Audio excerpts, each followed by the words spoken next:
What's up, my darlings? I'm Pollyanny, and I just published a paper called Beyond Number Go Up, Rediscovering the Soul of Crypto.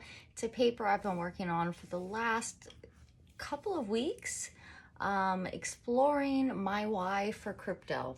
So I'm just going to dig right in for those of you who don't want to read it, because it's a long one. So, crypto isn't what you think. I'm here to share the story of crypto you don't hear about enough. The perspective beyond markets and profit. The real story of a starving artist, a single mom, a regular person who found something powerful in this technology, something that wasn't about getting rich. This paper is for the people who think crypto is just a scam. I get it. From the outside, it looks like hype, drama, and digital gambling, but that's not the whole story. It's also for the people already in the space, the artists, builders, dreamers who feel frustrated, disillusioned, or burnt out, who came here for something bigger but now feel like they're drowning in noise. So let's begin. When I tell people, especially those who already know me, that I'm into crypto, they're often surprised. Given my distaste for capitalism and general disinterest in money, I understand the confusion. But to me, crypto was never really about money. I mean, it is, but also it isn't. What drew me in weren't the charts or the trading strategies. It wasn't the possibility of generational wealth. It was the possibilities beyond number go up, the philosophy, the potential to build something outside the systems that have always felt off and exclusive to me. I never expected to gain wealth from crypto. I was and still am simply grateful to have an additional income stream and a way to sell my work on my own terms. So if I'm not here for the money, then why am I here? That's what this paper is about. The most common response I get from people outside the space when I mention crypto and NFTs is crypto is a scam. NFTs are just monkeys and dumb shit. It's exhausting and reductive. It's time we reclaim the narrative and remind people what blockchain technology really makes possible. Maybe it's my indifference to money that pulled me away from chart watching and speculative hype. If the number goes up, great. If it goes down, so be it. Truthfully, my financial reality hasn't left me with much to invest anyway. I'm often behind on bills, balancing multiple part-time jobs, and trying to make ends meet through my art. Most of the crypto I've acquired, I earned through work, not speculation. I've never been here to get rich quick, and I know that I'm not alone. These days, when I scroll through Web3 spaces on X or Arena, I feel isolated in my conviction. The conversation has shifted. It's all meme coins, shilling, low-key, desperate art sales, or humble brags about success. Very little space is left for the why, the philosophy, the dream, the purpose behind the tech. I want to return to that root, to the reason I fell in love with blockchain back in 2020, and why, despite the lack of financial success, I never stopped believing in its power. This is the kind of story that drives adoption in unexpected ways, the kind that changes people's hearts and minds from thinking crypto is a scam to something they can believe in too. The pillars that pulled me in. I first heard about crypto in 2016, and like many, I assumed it was just about money. And since I never really cared about money, I didn't fucking care about crypto either. In 2018, I met someone who understood the space more deeply. Through our conversation, something shifted. I started to realize there might be something more here. But it wasn't until 2020 that I truly stepped through that door. That year, censorship hit me hard. I was watching platforms crack down on creators, artists, sex workers, anyone whose work was considered inappropriate or indecent. I was one of those creators that censorship came after. The need for better systems stopped being theoretical, it became urgent. And out of that urgency, a passion was born. My first experience, though, wasn't even with blockchain. It was Holochain. I fell in love. Its framework, its philosophy, it felt alive, dynamic, human-centered. But at the time, there weren't many real-world applications yet, so I pivoted to blockchain. Not because it was perfect, but because it was available. Holochain offered the dream. Blockchain offered a way to begin. Even now, blockchain's limitations are obvious to me, the inefficiencies, the environmental costs, the siloed networks, but despite its flaws, the values behind the technology are what pulled me in and kept me here. These pillars lit something up in me. Decentralization. A system not dependent on any single authority, no government, no bank, no big tech platform standing between me and what I create, share, or own. In a world of censorship and control, decentralization felt like creative oxygen. Sovereignty. Crypto introduced the idea that I could actually own something digitally, not just rent access. My wallet became my bank, my archive, my passport to Web3. Sovereignty meant my art, my data, my income, all under my control.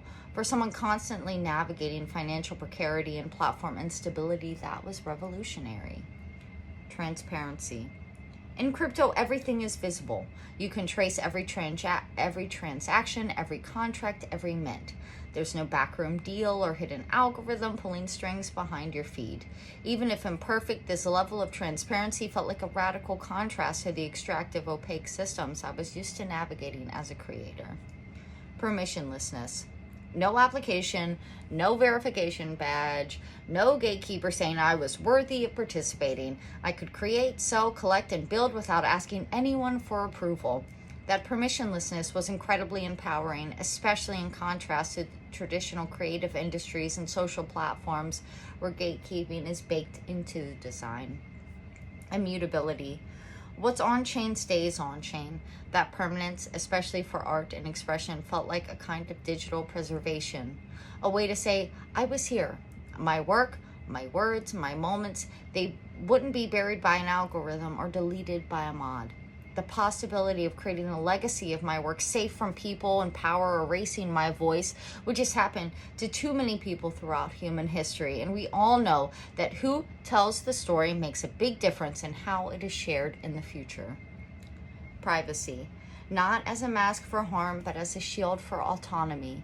As someone who's walked the line between public visibility and personal vulnerability, the cyberpunk ethos around privacy resonated deeply. It wasn't about hiding. It was about protecting what should be mine to choose. These weren't just technical specs. They were philosophical anchors. They spoke to something deeper in me, a desire for freedom, autonomy, and a space to express without compromise. Beyond the philosophy, what struck me most was the access. I've never been someone with a financial safety net. I can't walk into a bank and get a loan. I don't have generational wealth. I don't have disposable income to invest in traditional markets. The doors to those systems have always felt closed to people like me. But crypto cracked one open. Here I could participate. I could earn my way into ecosystems that would otherwise be inaccessible. I could stake tokens, receive airdrops, sell my art directly, engage with tools I'd never been allowed near in the traditional world. No paperwork, no gatekeeping. And that's what makes this technology so powerful. It's not just for the privileged few who know how to trade. It holds the potential to create new financial realities for underserved populations, creators, sex workers, outcasts, and everyday people who've been excluded from legacy systems. For me, crypto didn't promise wealth, it offered dignity. It offered possibility, and that's more than enough to keep me here. The roots, Bitcoin's origin story. To truly tell my story here, I think it's important to share a bit about the history of crypto, starting with Bitcoin. To understand where we are, we have to understand where we started. I wasn't there for the beginning. My journey began in 2020. So for this section, I've called on a mix of research and AI to help reconstruct the early days. A great section for new to crypto folks and a good refresh for us all. Bitcoin was born out of a moment of global disillusionment. In 2008, the world watched as financial systems collapsed under their own greed and mismanagement. Banks were bailed out while everyday people lost homes, jobs, and stability. Trust in traditional institutions was shattered, and out of that fracture, something radical emerged. On October 31st, 2008, a mysterious figure or group under the name of Satoshi Nakamoto published the Bitcoin white paper. Bitcoin, a peer-to-peer electronic cash system. Just a few months later, on January 3rd, 2009, the first block of the Bitcoin blockchain was mined. Embedded in that Genesis block was a message, one that reads like a time capsule of rebellion. The Times, 03, January 2009, Chancellor on brink of second bailout for banks. It wasn't just a timestamp, it was a statement, a middle finger, a reminder of why this technology existed. Bitcoin wasn't designed to make people rich. It was created as an alternative, an opt-out from broken systems. It proposed a new kind of money, borderless, censorship-resistant, decentralized, and trustless. No banks, no middlemen, just math, code, and a shared belief in the idea that people should be able to transact and store value without permission or surveillance. It was more than money. It was a movement. From there, the ethos of the cyberpunk movement, privacy, cryptographic security, and individual sovereignty began to seep into what would become a broader crypto ecosystem. Over time, Bitcoin became not just a tool, but a symbol of resistance, of technological hope, of economic imagination. And while I didn't experience that beginning firsthand, it laid the foundation for everything that came next, for Ethereum, for NFTs, for DeFi, for DAOs. Even though the ethos of DAOs has been around for centuries, decentralized coordination with shared ownership, the blockchain gave it an infrastructure to operate at scale, globally, and without trusting a central intermediary. So for me, even if I entered late, the spirit of that Genesis block is what still drives me today. What's been lost along the way? Crypto began as a rebellion, a space for decentralization, inclusion, and self-sovereignty, but somewhere along the way it started to mirror the very systems it set out to disrupt. We've seen the rise of influencer culture, meme coin obsession, VC dominance, and platforms prioritizing engagement over impact. It's no wonder people think crypto is a scam. Rug pulls, hype cycles, gambling mentality flood the conversation. Capitalism rewards greed, and greed makes people do ugly things. So why do people think that crypto is a scam? Well, because there's a lot of negative stories or over-glorified stories, or it's just so flooded with meme coins, it's honestly overwhelming, and the real deep purpose is left in the corner unheard and unseen. But beyond the drama is something deeper. The toll on real people. The mental and emotional burnout, the insomnia, the constant pressure to keep up or to make it, dopamine crashes, financial anxiety, quiet desperation. I see it all over my timeline. Creators who are tired, overwhelmed, and hanging by a thread. Traders expressing real well-being, red flags while disguised as humor and memes. The space that promised freedom too often delivers sickness. Did we create just another way for the rich to get richer? Another endless grind with the hope of a better life? Even the in real life events reflect this disconnect. At the Bitcoin conference, I saw very little representation, if any, of poor or working class folks. I wouldn't have even made it without a gifted ticket from the Unstoppable Future Incentive Women in Bitcoin, who are doing the real work of accessibility. For all the talk of inclusion, the experience really rarely matches. There are still projects and platforms doing genuinely innovative work. OneHub is building creator-first tools that go beyond just selling NFTs. The Coin Everything movement on Base may be messy, but it shows people are still experimenting with what this technology can be, and that matters. Enjoy Juicy's exploring healthier approaches to search and discoverability. Fantasy Digital is developing more dimensional ways for creators to monetize, and Manifold continues to offer powerful tools that allows creators to mint and distribute their work on their own terms outside traditional marketplaces. Everyone says that they want adoption, but let's be honest, most people want adoption so that they can pump their bags. They want more buyers, more volume, more attention, but adoption comes at a cost. If we're serious about onboarding the masses, we have to acknowledge what that really means. Regulation, restriction, playing by the rules of the very systems we claim to be escaping. Web3 will not be immune to the influence of governments, banks, or corporations once mainstream attention locks in. And adult content, which include the nude arts and photography, already heavily stigmatized and censored, will be one of the first things on the chopping block. If we don't build alternative infrastructure now, if we don't protect the values that made this space radical in the first place, then Web3 will become just another version of Web2, sanitized, controlled, and ultimately unfree. This isn't about complaining or living in fear, and despite the crypto Twitter mentality of toxic positivity and the unspoken rule that expressing desperation or frustration isn't a good look, we have to be willing to name what's not working. Ignoring it won't fix it. This is about facing the truth so we can write a better one, a more honest one. One where people can show up as they are, not just when they're winning. One that makes space for the builders, the artists, the outsiders, and the real conversations we've been missing. What NFTs make possible. When I talk about NFTs, most people, just like with crypto, assume they're scams, that they hold no value, that it's all overpriced monkey pictures or low effort animal art. No offense to anyone, but that's genuinely what people have said to me more than once. But I love NFTs, genuinely. I think they'll be an integral part of our digital future, not just for art, but for ownership, access, memory, and connection. I especially love sharing my passion with people who've never thought of NFTs beyond the headlines, who've only seen the worst of the hype. When I get to explain how I use them, how they've helped me innovate my sales options, archive my work, and offer something meaningful to my community, it clicks. There's a moment of recognition like, oh, I didn't know NFTs could do that. And that's what this section is about, the possibilities. When I mint something, I'm not just listing a file. I'm capturing a trace of my story, marking it, making it collectible in a way that can't be erased by algorithms or policy changes. Before NFTs, everything I posted online felt fragile, like it could be taken away at any moment. For adult creators and artists on the edge, Web2 has never felt secure.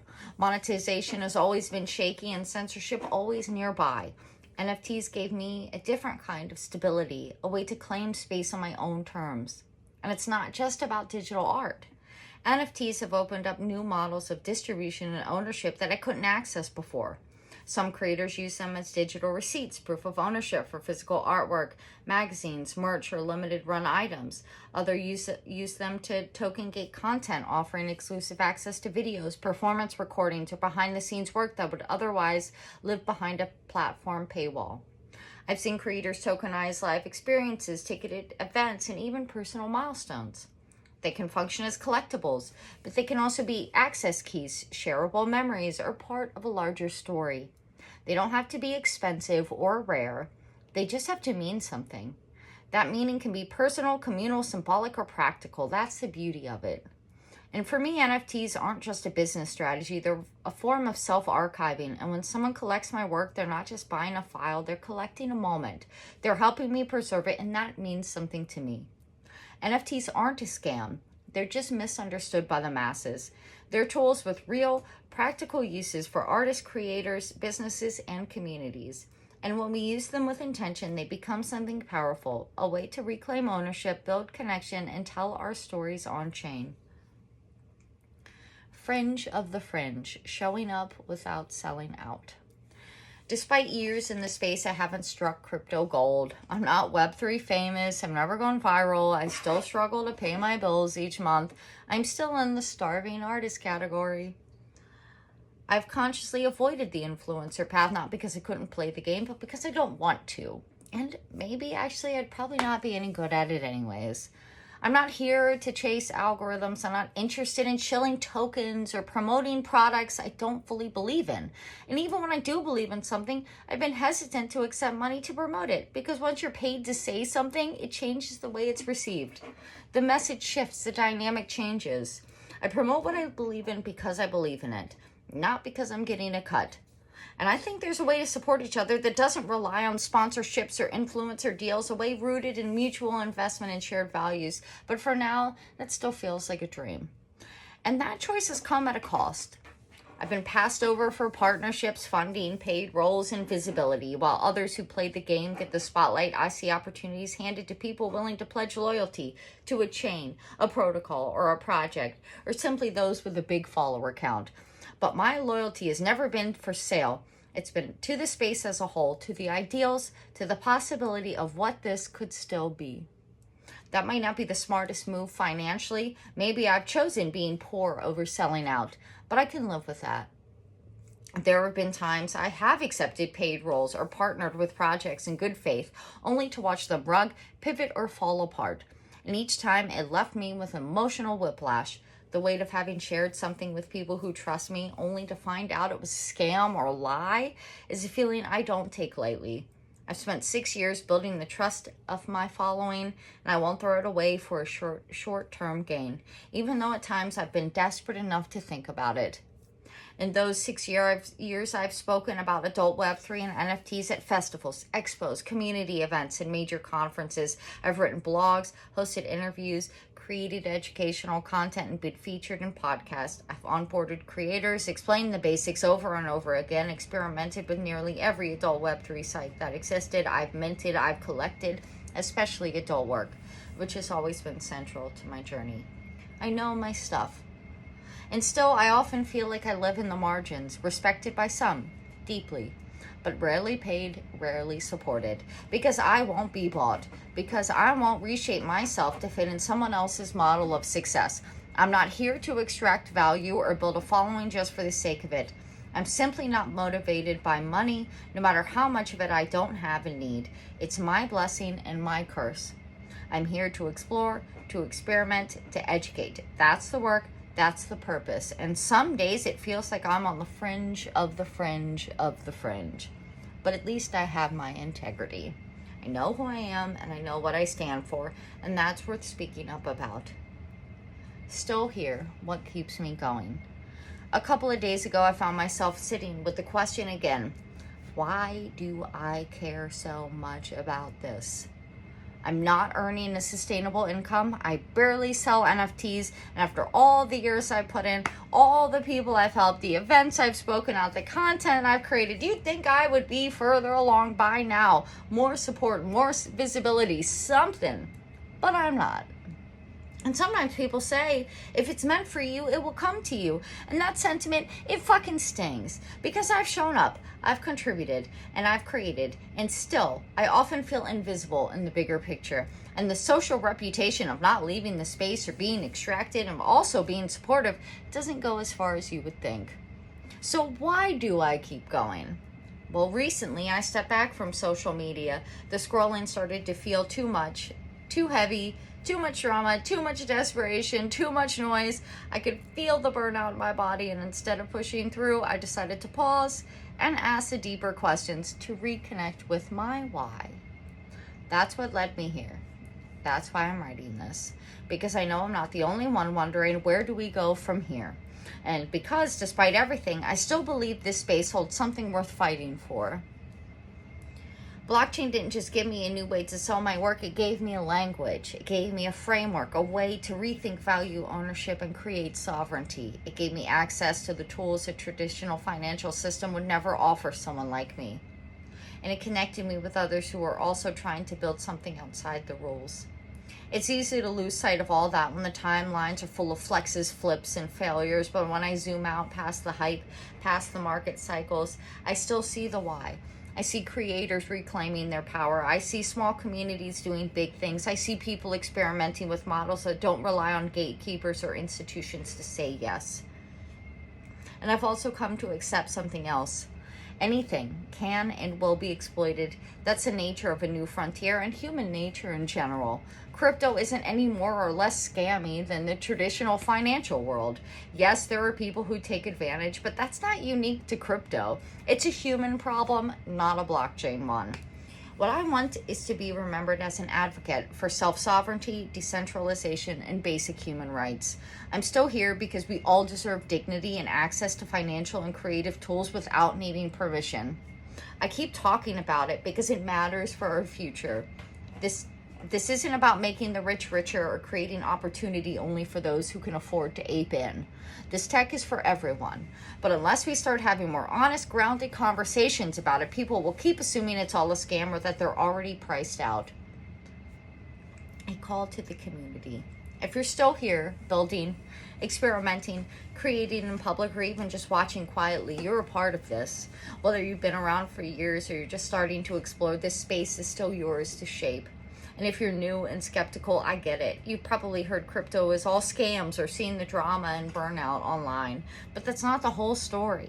There are still real people doing honest work here. There are still tools being built with care. There are still communities trying to make something better. One of my earliest crypto experiences was earning Hive by picking up trash and making a video. And that moment stuck with me, not because I got rich from it, but because it showed me what's possible. I didn't need to buy in. I didn't need a pre-sale or a whitelist. I just contributed something and I earned something real. We need more of that. More ways for people to enter and engage without needing capital or clout. More pathways to participate that center effort, creativity, and contribution. And at the same time, we need less of what's burning people out. Less doom scrolling, less competition, less drama masquerading as culture. We need more conversation, more curiosity, more intentional use of the tools we have. The tech isn't the problem. The culture is. But the culture isn't fixed. It's something we create every day in every interaction. So what can we do? We can take breaks when we need to and come back with clarity. We can reconnect with our why. We can create content that focuses on essence and philosophy, not just floor prices and fucking market sentiment. We can support and amplify the voices of those already doing this work. It's always a choice to participate in drama, gossip, or hype. It's a choice. We can form communities that onboard newcomers with care. We can ask better questions, share different stories, and choose different defaults. We can create systems and projects that don't require mass adoption to be worthwhile. Let me say that one again. We can create systems and projects that don't need mass adoption to be worthwhile. Think about that one. Adoption doesn't just look like celebrity hype or token launches. It looks like a million small actions. It looks like real life conversations, private messages, slow learning, and consistent encouragement. It looks like shifting the story person to person, moment by moment. We don't have to wait for permission. We can start doing it now. The door is still open. The tools are still here, and we don't need to be perfect, just willing. Reclaiming the why. This isn't about markets, it's about meaning. It's about possibility. It's about creating a way to exchange value that feels fair, reasonable, and accessible to everyone. I didn't write this to convince anyone to invest, and if you've made it this far, that's obvious. I wrote this to remember, to ground myself in my why, to reflect deeply enough to know whether I still resonate with what drew me in 5 years ago. And I do. I really do. And you don't have to be rich to be relevant here. You don't have to be loud to make a difference. You don't even have to show up all the time. You can explore this space at your own pace in your own way, and that's the beauty of it. What if we created systems that didn't depend on mass adoption to be worthwhile? What if they were simply good, useful, liberating? What if we stopped chasing validation and started choosing alignment? In every block, every mint, every on-chain gesture, we are writing history. Not the kind that trends, but the kind that builds quietly, authentically. The kind that creates ripples that last. Even from the fringe of the fringe, we are part of something worth remembering. So if you've ever felt that blockchain lit up something inside of you, not about money, but about possibility, revisit that. Revisit your why. For this space and for everything. Reflect as often as you need to. It keeps you aligned. It keeps you real. This paper helped me remember, and I needed that. And I hope it helped you understand and remember something too. Crypto is not a scam, and it's not just about earning profit. NFTs are the future, and we need to keep encouraging new systems that serve people more fairly with more care. Systems that help us live better, more meaningful lives. Big love. I am Pollyanny, and thank you for listening. Yeah. I felt good to read that out loud like that. I spent a lot of time on that paper. And it felt really good to read it out loud like that.